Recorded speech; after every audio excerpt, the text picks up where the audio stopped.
Commutify presents Between the Lines with Andy Keaton.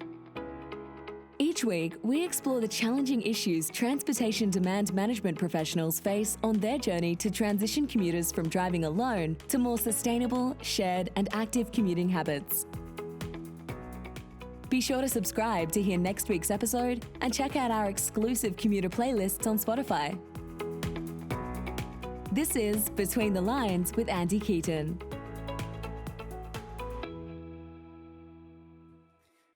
Hi, everyone, and welcome aboard to this episode of Between the Lines. And welcome to the very first episode of our Keynote Fireside Chat mini-series presented by the 82 Alliance. And I'm really excited about this series. It's going to be an 8-episode series where we talk with industry's leading experts and innovators and dive more deeply into the challenges we face in the many ways TDM and mobility can help. So for our regular listeners, this series will sound a little bit different. It'll look a little bit different. Today, I'm joined by a co-host, and throughout the series, we'll be joined by him, Rob Henry. You may recognize him because he was on an episode of Between the Lines early on in season 1.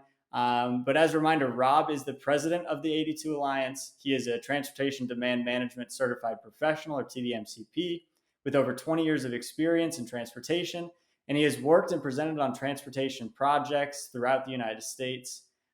He's spoken at the National Academies of Science, How We Move Matters event in 2021, and has been recognized as a mobility expert and has received awards throughout the U.S.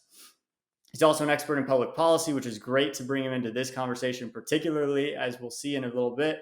And he's the chair of the Public Policy Committee for the Association for Commuter Transportation. So we're really excited to have him on. And his job throughout this series is to make sure that these conversations are really diving into some of the interesting pieces of information that our guests are going to be showing. So first, Rob, thanks for being on, and thanks for helping us host this mini-series. Hey, thanks, Andy. I'm excited, and excited to have Brandon today and kick this off and talk about uninnovation. Absolutely. And like you said, we have our first guest is Brandon Bordenkircher, who's the author of a book called Uninnovation: Why a Divided America is Bad for the Future of Technology. I've got it on my bookshelf here behind me. Rob's got it in his office as well. So we're really excited. I took a look through this. It's a pretty interesting book, and we're just going to kind of just dive right in. Normally I give a little bit of a background for our guests, but I felt like maybe this time, Brandon, you have a pretty interesting background. Feel like it'd be better if you gave an overview of your background to our listeners. Sure. Yeah. Well, folks, thanks for having me. Really happy to be here. So a bit about myself. My name is Brandon Bordenkircher. I'm the COO at Innova EV, an electric vehicle car sharing company. I'm the CEO at 12-Tone Matrix, which is an interactive and visual search platform. And I'm a fellow at DePaul University's Chaddock Institute for Metropolitan Development. My background, or how I got into this space, is a little different than most people. In my 20s, I played in punk bands, toured, released records. And then I got into community organizing, which was pretty similar to the punk bands, the punk ethos that I grew up with, and that kind of let me into the tech space.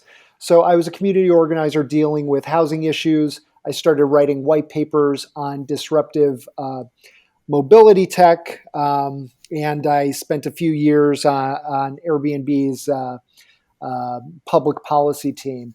So from there, I got a job at Mercedes-Benz where I managed their car sharing service called Car2Go. And then, just been publishing academic articles that have been cited in countries all around the world, 5 continents, and by scholars at Harvard, MIT, et cetera. And as you mentioned, I co-wrote a book with my wife, Sydney, called Uninnovation, which is a study on the intersection of technology, public policy, and political ideology. And it features an analysis of statewide technology policies over the span of 4 decades. Very cool. So punk rocker to author. I think Yeah. that's a good career trajectory we can all aspire to. um, but I mean, you started the conversation diving into uninnovation. This book that you've written with your wife Sydney. I think starting off, let's start with kind of the Yeah. title. Why uninnovation? What does that mean? Yeah, yeah. Number one, it sounded good. Yep, that's But important. I think innovation could be described as progress. Forward motion.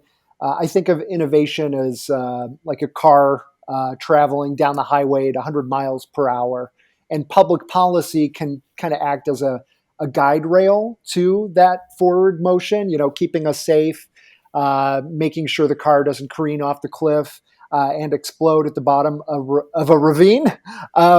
Conversely, I think public policy at its worst can act like a parking brake. And what happens when you pull the parking brake while you're traveling at 100 miles per hour down the highway? Nothing good. In fact, it can cause a lot of problems. So pulling the parking brake, so to speak, in an attempt to go backwards and stop innovation is not only unrealistic when you're traveling forward at 100 miles per hour, it's actually dangerous. And what the book talks about is, and what we unpack in the book is, regulations pertaining to technology and trying to find out who's attempting to pull the quote unquote parking brake, and not to beat a metaphor to death, but the consequences of over regulating, pulling the parking brake, and how that could affect the United States, and how that could potentially allow other countries like China to take up the innovation mantle, like with AI, 5G, and how that could potentially be deleterious to the United States. Very cool.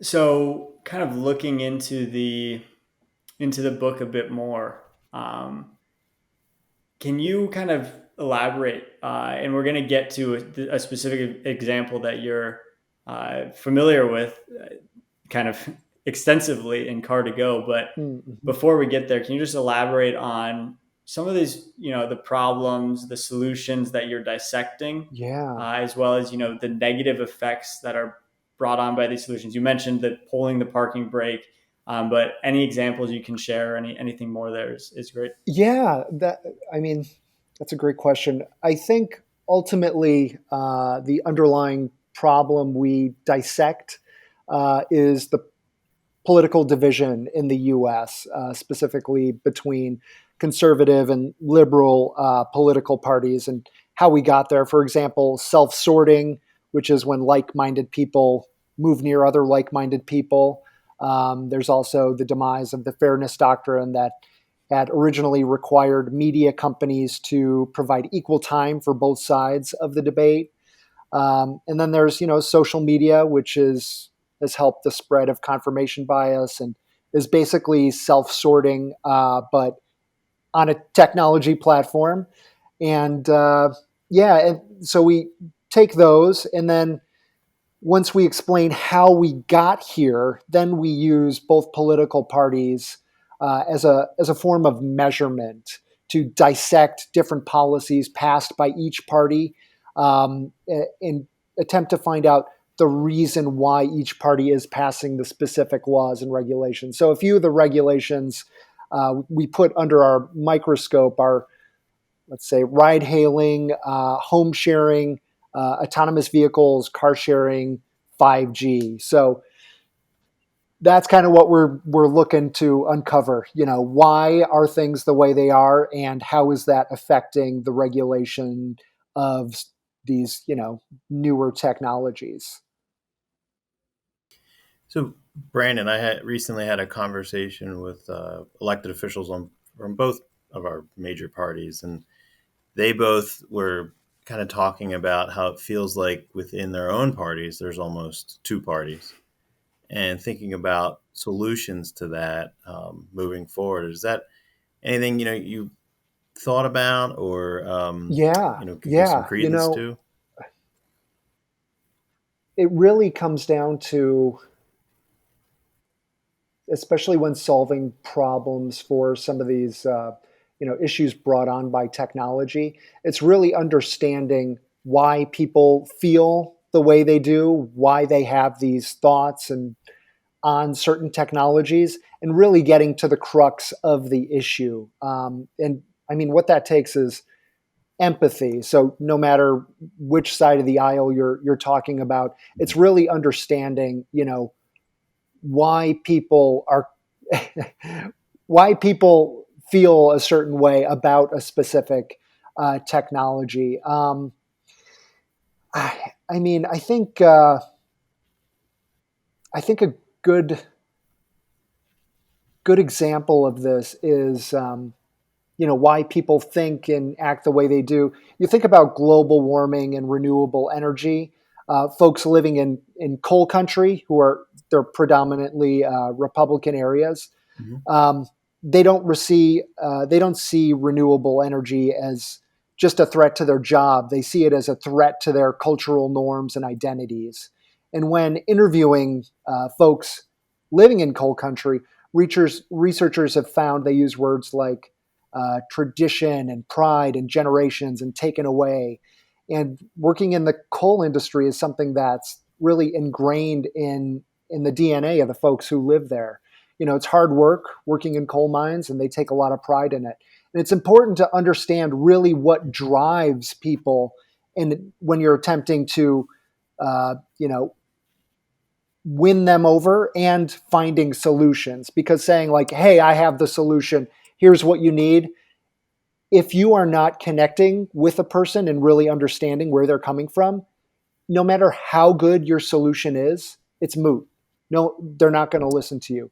So it really comes down to empathy, and my wife and I are big proponents of design thinking, and having empathy and finding out why people do the things they do. So I think I think you're right. That is a big problem, not just the two parties, but within the two parties, there are a lot of problems, and I think we could all take a moment to take a breath and try and have some empathy and try and understand where the other folks are coming from.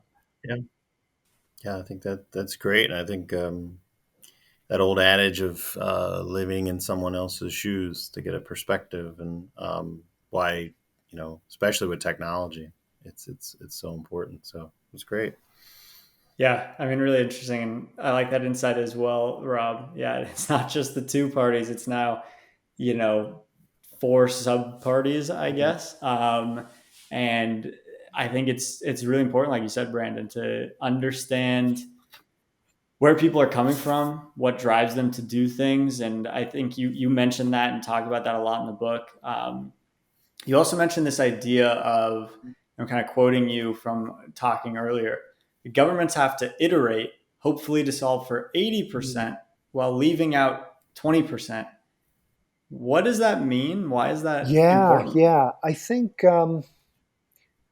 if I could use an example. So I think a great example of this would be the negative effects brought on by uh, policy solutions. So let's say Airbnb. That I think this is a good example. On one side, you have property owners who are buying up properties and renting them on Airbnb at extremely high prices, and that ends up driving up the cost of rent in a neighborhood or a city.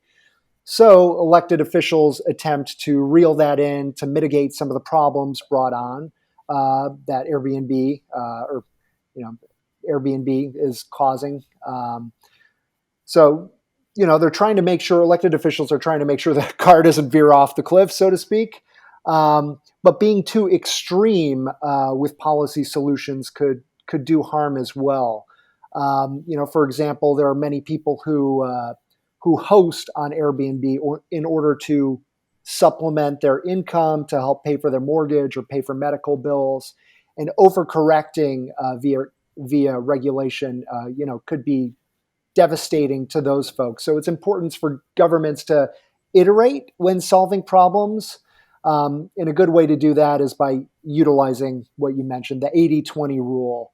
So you're basically looking to solve a problem and attempting to make 80% of the people happy, and then iterating to help, eventually get the rest of the 20% of the folks on board. So just to kind of paint a bigger picture, it's impossible to make 100% of the people happy, especially in government. And the best you can do, I think, is attempt to make 80% of the people happy, and then learn from the 20% of the people who are not happy from your decision. So you gather feedback from the 20%, you learn from it, you incorporate that feedback while iterating, making changes to policy, and you make small steps, forward. So you eventually attempt to make everyone happy. So every solution, has a North Star where you're like, this is what we're looking to do. It's 100% of what you want. We want to make 100% of the people happy. That's your perfect goal. But that's unattainable. So it doesn't mean you don't try, but you have to try and make the biggest percentage of people happy, and then iterate to make, eventually get the other 20% on board. It's also what's known as, I think it's called dual track. So you launch your product or policy and then collect feedback and then iterate to make your product or policy perfect, or whatever you're attempting to accomplish. Do you think in the coming out of the pandemic, and we know that AI is going to accelerate in many facets of our lives, that the American public and then policy coordinators, directors are ready for that, to understand that dual track system? I think there are many, governments out there that have been doing it well, actually. I think,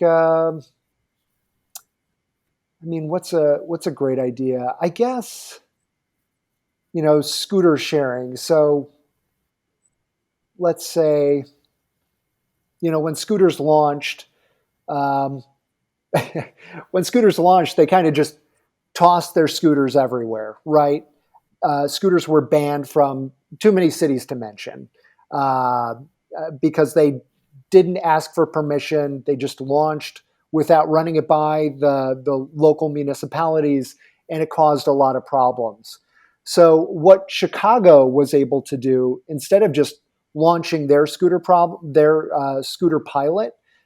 they were able to learn from other cities, and because of that, instead of launching their pilot and then iterating solutions to kind of mitigate some of the problems that e-scooters were causing, they were actually able to learn from the problems caused by the scooters and learn from other municipalities. And what they did in Chicago, which I think was great, was they enacted a Lock 2 requirement for the e-scooters and dockless bikes. So they required the scooters to be locked to a bike rack or, a light post, etc. So that they were able to mitigate a lot of the issues that were brought on by e-scooters and other municipalities.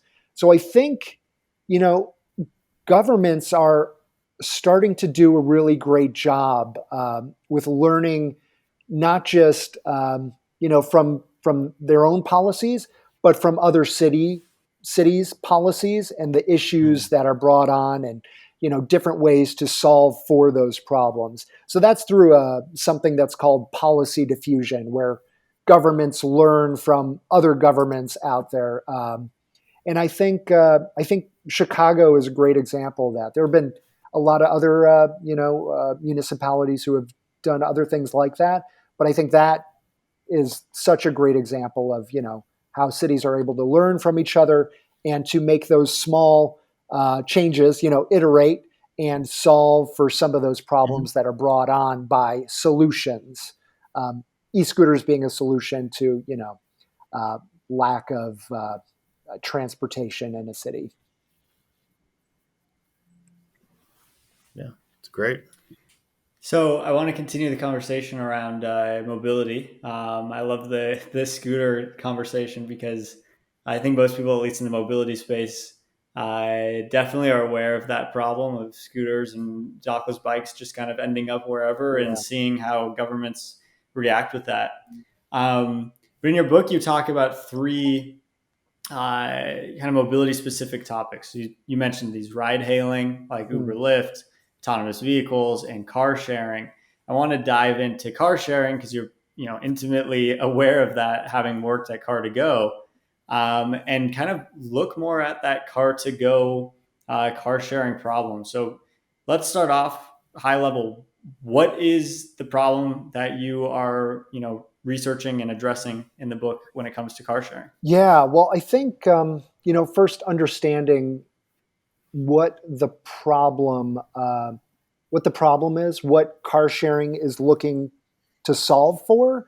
So there are several problems. There's global warming, greenhouse gas emissions, traffic congestion that are all brought on by private vehicles, personal vehicles. So those are some of the problems car sharing is looking to solve. But there's another problem it's looking to solve as well. And if we could focus on that, I think this will be a good example. So the average annual cost of car ownership, according to AAA, is about 10 grand a year. And I mean, $10,000 a year is not much to some folks, but there are a lot of folks out there who are not able to afford that. And that's a problem because sometimes, the bus, the train, taking a bike, or walking is not, not the option you need. If you're looking to go to the grocery store and you're going to be carrying 6 bags worth of groceries, that's not something you can take on a bike. It's not something you would like to take on the bus or the L. And ride hailing is very expensive. So, car sharing is giving these folks a solution in filling that gap, so to speak. It allows them to utilize, public transportation or walk or take a bike on all the other days. But when they need a vehicle, car sharing like Car2Go allows them to rent a vehicle, by the hour or the half hour, by the minute. And it allows them to run their errands without spending, an arm and a leg that it would have cost them if they were to have done traditional car rental. So that's what it's looking to solve for, car sharing. Now, there are problems brought on by car sharing, which I found out about as the general manager for Car2Go. Yes, there were a lot of benefits, less traffic, less vehicle miles traveled, less carbon emissions. But people who owned their own vehicles and parked their vehicles on city streets thought that Car2Go was encroaching on their parking spots.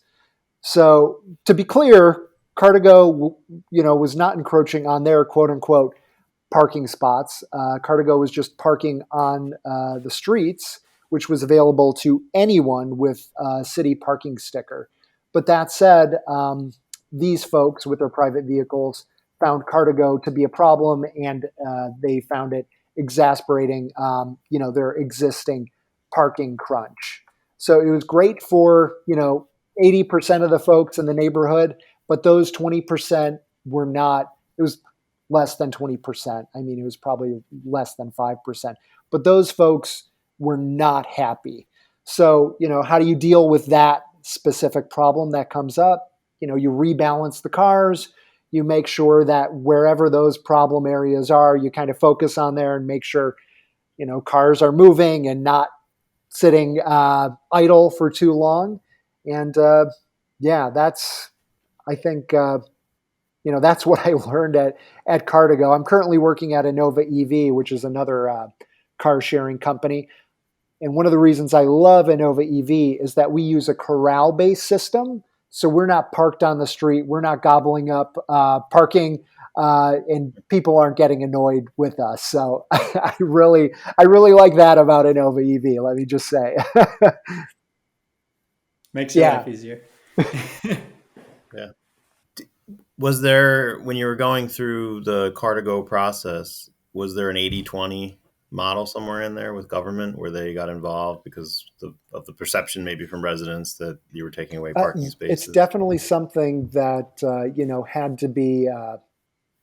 had to be discussed as we extended our pilot. People would call into their alderman's office and say, "Hey, this is causing a problem." So the aldermen don't hear from the folks who are like, "Hey, Car2Go's great, no issues," but they do hear from the squeaky wheels, the folks who are like, I couldn't find a parking spot after work at like 6 p.m. It's like, well, that's because everybody got home at the same time you did, and now all the parking's gone. So yeah, we did have to, discuss that with the aldermen and, assure them that we were taking care of those problems and, making sure that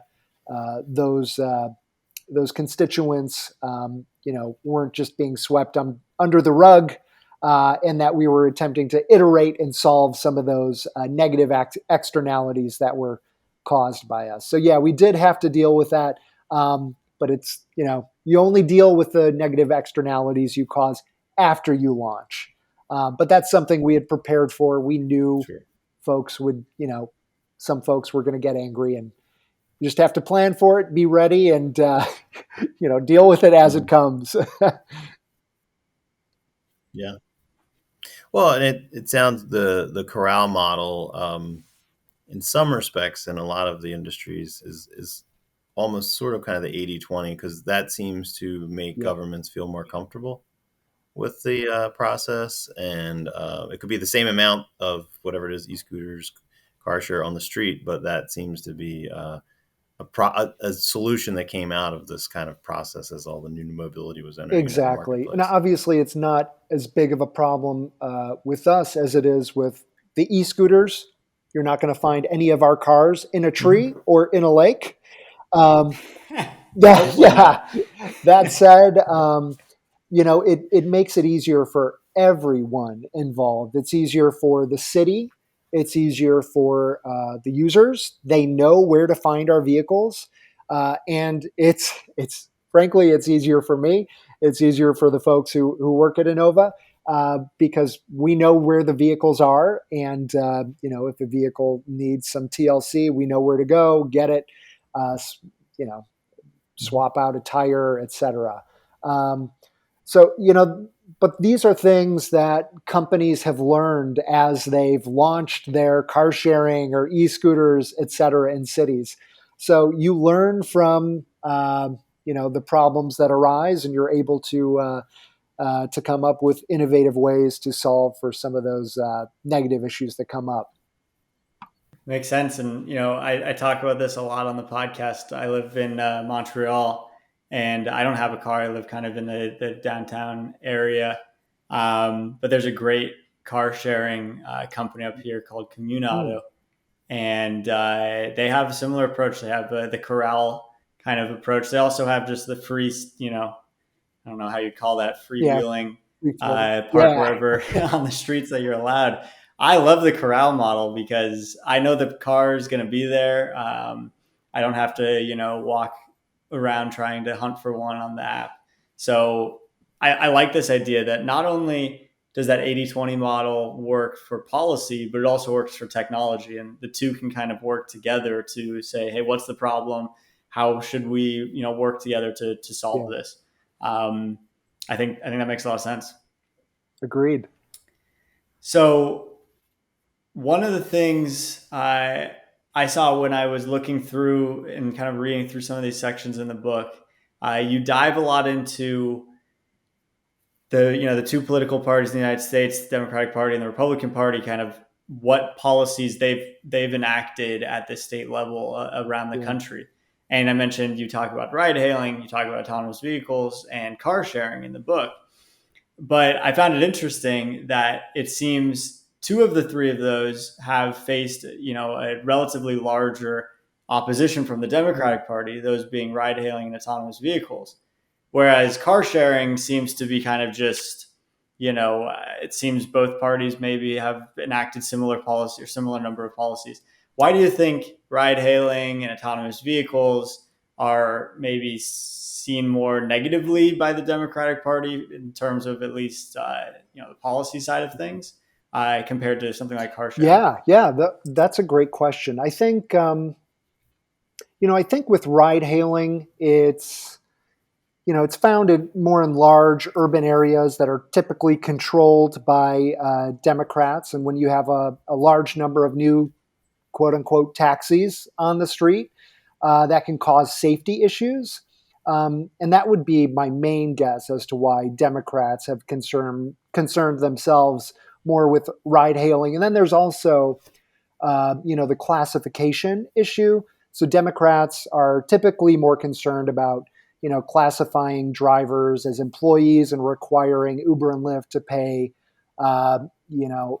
employees insurance, give them time off, et cetera. Whereas Republicans would typically be fine with allowing companies to classify their employees as independent contractors, even though that would mean drivers aren't guaranteed health insurance or other benefits. And I think it comes down to, a free market, free choice for the Republicans, and more a safety issue headache for the Democrats. In autonomous vehicles, that one's really interesting too. I think there were a total of about 120 statewide policies passed. 55%, I think, passed by Republicans, even though they only controlled, I think, about 45% of the states. I could be wrong, but most of those bills were in favor of autonomous vehicles and allowing them on the streets. I think that may have more to do with these specific states being in more rural areas, more spread out, like Nevada. And I think there's also a component of, Republicans being more open to free market and business and things like that. Whereas car sharing, I think it's more benign than ride hailing or autonomous vehicles. Ride hailing, there's a lot of drama surrounding workers' rights and how workers are classified. And with autonomous vehicles, you have the idea of, killer robots driving on the streets. Whereas car sharing, it's just like people sharing cars, right?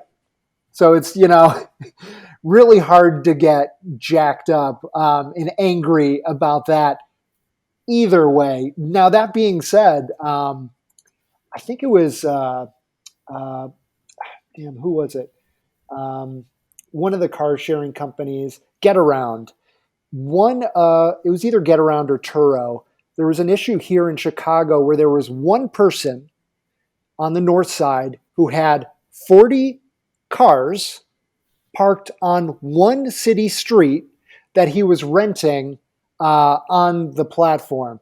So that caused a bit of trouble, but for the most part, car sharing is pretty benign until you start getting 40 vehicles parked on one city block. Then you're going to start getting, neighbors mad at you.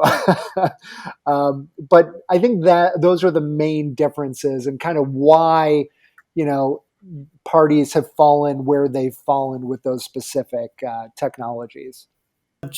There's been a lot of movement with equity, in particular in the last 3 to 4 years in the political discourse.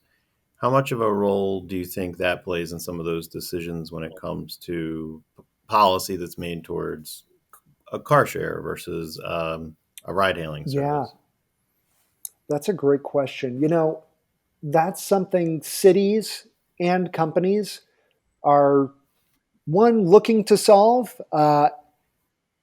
and two, I think also pay a lot of lip service to. Companies, just about every company out there, wants to champion like, hey, look at us, we're doing all this great stuff. And it's like, okay, I mean, a lot of this isn't quantifiable. A lot of this is just, for show. But I think there are certain areas where cities and companies have made some progress. But I think, what it comes down to is cities don't have, specifically for transportation, they don't have the funding to, you know, launch more bus services or trains that run more often.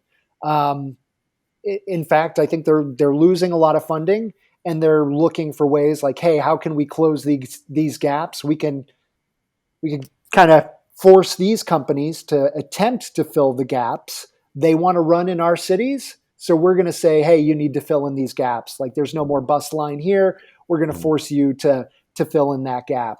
And that's, I think, what happened in the city of Chicago somewhat with the e-scooters. There was an equity component where they were like, hey, you need to make sure you serve this area and make sure you have like a certain amount of scooters at the beginning of the day and the end of the day in these areas.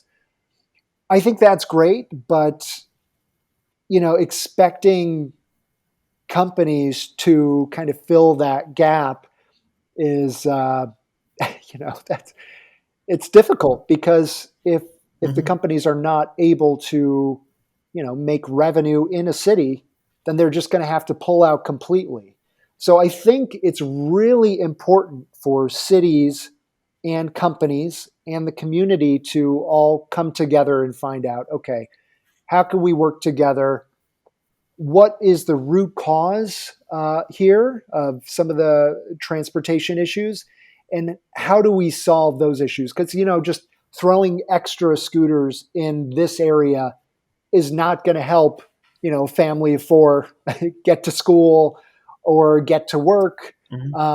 So you really have to kind of peel back the skin a bit, take an x-ray and find out, okay, what are the issues here in the city and how can we solve these? It may be a transportation issue, but on a surface level, but underneath it might be, more about development and how do we get jobs in this area or a supermarket, et cetera. So I think, we need to see more collaboration. We've seen a lot in these past few years, but I talked to a lot of friends in the the equity space, and they're like it's a lot of lip service. There's not much being done. Mm-hmm. So there's a long way to go. Props to the cities and the companies who are able to progress in those areas. But man, a lot of work that needs to be done.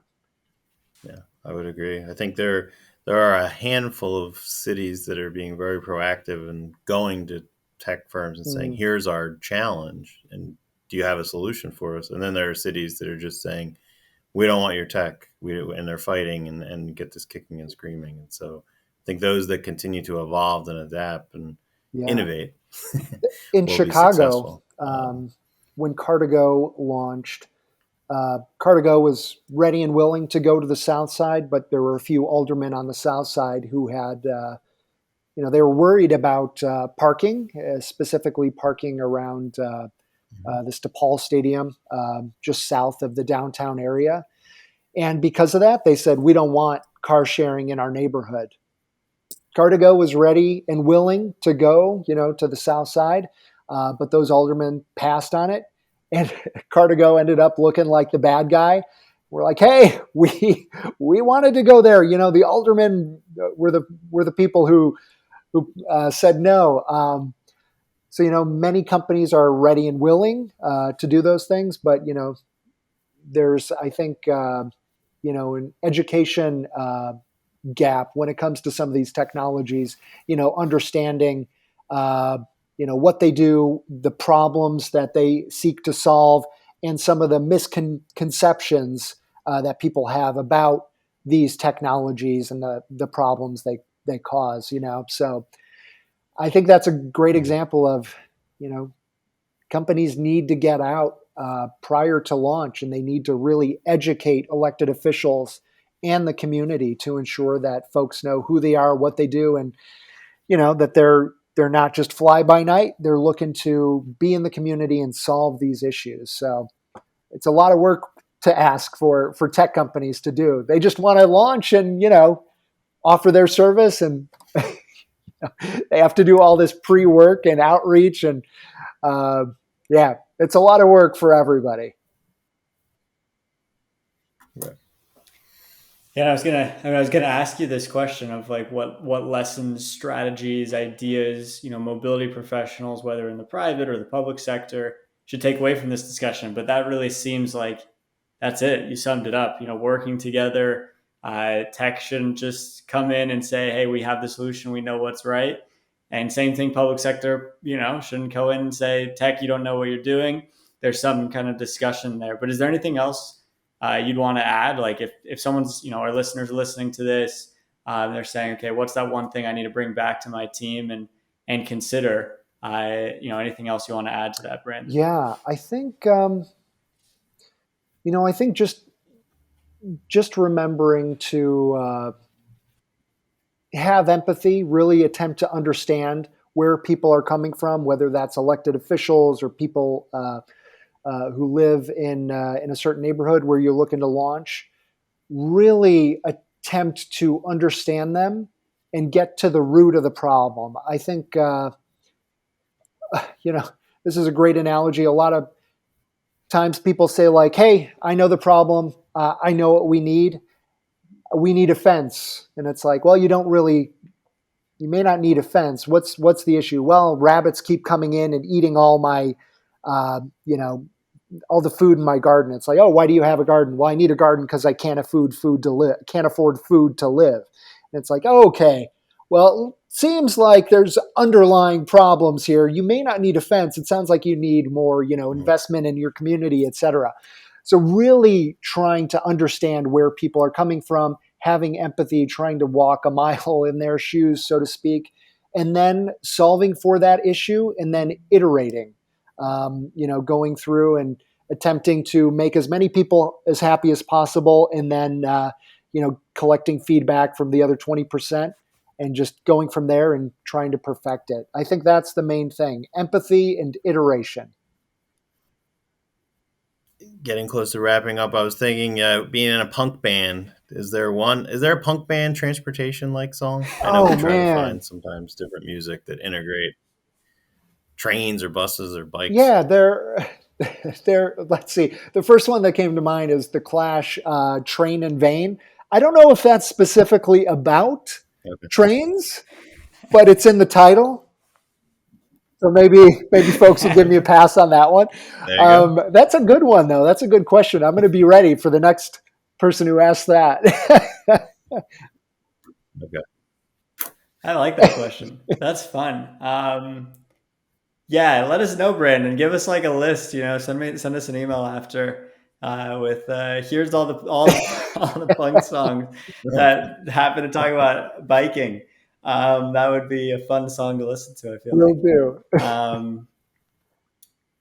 Cool. Well, Brandon, it's been this has been a great conversation, Rob, as well. Thanks for co-hosting this, Rob, and thanks for being on, Brandon, and for writing this book. To you and Sydney for writing this book. It's a pretty interesting read, and definitely encourage any of our listeners or viewers to check it out. And this is my time to give my pitch and spiel for the podcast. So if this is your first episode and you haven't listened to Between the Lines before, make sure you go and subscribe to the podcast at betweenthelines.io.